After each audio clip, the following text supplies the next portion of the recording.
Hi ಎಲ್ರಿಗೂ ನಮಸ್ಕಾರ. Welcome back to my channel. ತುಂಬ ದಿನಗಳ ನಂತರ ನಾನು ನನ್ನ ವಿಡಿಯೋನ ಅಪ್ಲೋಡ್ ಮಾಡ್ತಾಯಿದ್ದೀನಿ. ಪ್ಲೀಸ್ ಎಲ್ಲರೂ ಸಪೋರ್ಟ್ ಮಾಡಬೇಕಾಗಿ ಕೇಳ್ಕೊತೀನಿ. ಮನೇಲಿ ಸುಮ್ಮನೆ ಕೂತ್ಕೊಂಡು ಯಾಕೋ ಬೇಜಾರಾಗ್ತಾಯಿತ್ತು ಅಂತ ಹೊರಗಡೆ ಬಂದ್ವಿ.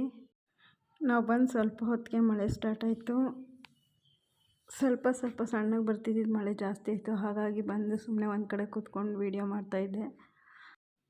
ನಾವೆಲ್ಲ ಹೇಗೆ ಅಂದರೆ ಮಳೆ ಬಂದರೆ ಅಯ್ಯೋ ಈ ಮಳೆಯಲ್ಲಿ ಇರೋಕ್ಕಾಗಲ್ಲಪ್ಪ, ಬಿಸಿಲು ಬಂದರೆ ಚೆನ್ನಾಗಿರುತ್ತೆ, ಓಡಾಡ್ಕೊಂಡಿರ್ಬೋದು ಅಂದ್ಕೊತೀವಿ. ಅದೇ ಬಿಸಿಲು ಬಂದರೆ ಅಯ್ಯೋ ಈ ಬಿಸಿಲಲ್ಲಿ ಓಡಾಡೋಕ್ಕಾಗಲ್ಲ, ಸುಸ್ತಾಗುತ್ತೆ ಅಂತ ಅಂದ್ಕೊತೀವಿ. ಜನಕ್ಕೆ ಹೆಂಗಿದ್ರೂ ಕಷ್ಟ, ಮಳೆ ಬಂದರೂ ಕಷ್ಟ, ಬಿಸಿಲಿದ್ರೂ ಕಷ್ಟ ಅಲ್ವಾ? ಸ್ವಲ್ಪನಾದರೂ ಎಲ್ಲ ವಾತಾವರಣಕ್ಕೂ ಅಡ್ಜಸ್ಟ್ ಆಗೋದನ್ನು ಕಲಿತ್ರೆ ಜೀವನ ತುಂಬ ಚೆನ್ನಾಗಿರುತ್ತೆ ಅಂತ ಅನಿಸುತ್ತೆ. ನಿಮ್ಗೇನು ಅನಿಸುತ್ತೆ ಕಮೆಂಟ್ ಮಾಡಿ. ವಿಡಿಯೋ ನೋಡಿರೋ ಎಲ್ರಿಗೂ ಧನ್ಯವಾದಗಳು. ಪ್ಲೀಸ್ ಸಬ್ಸ್ಕ್ರೈಬ್ ಮಾಡಿ, ಸಪೋರ್ಟ್ ಮಾಡಿ.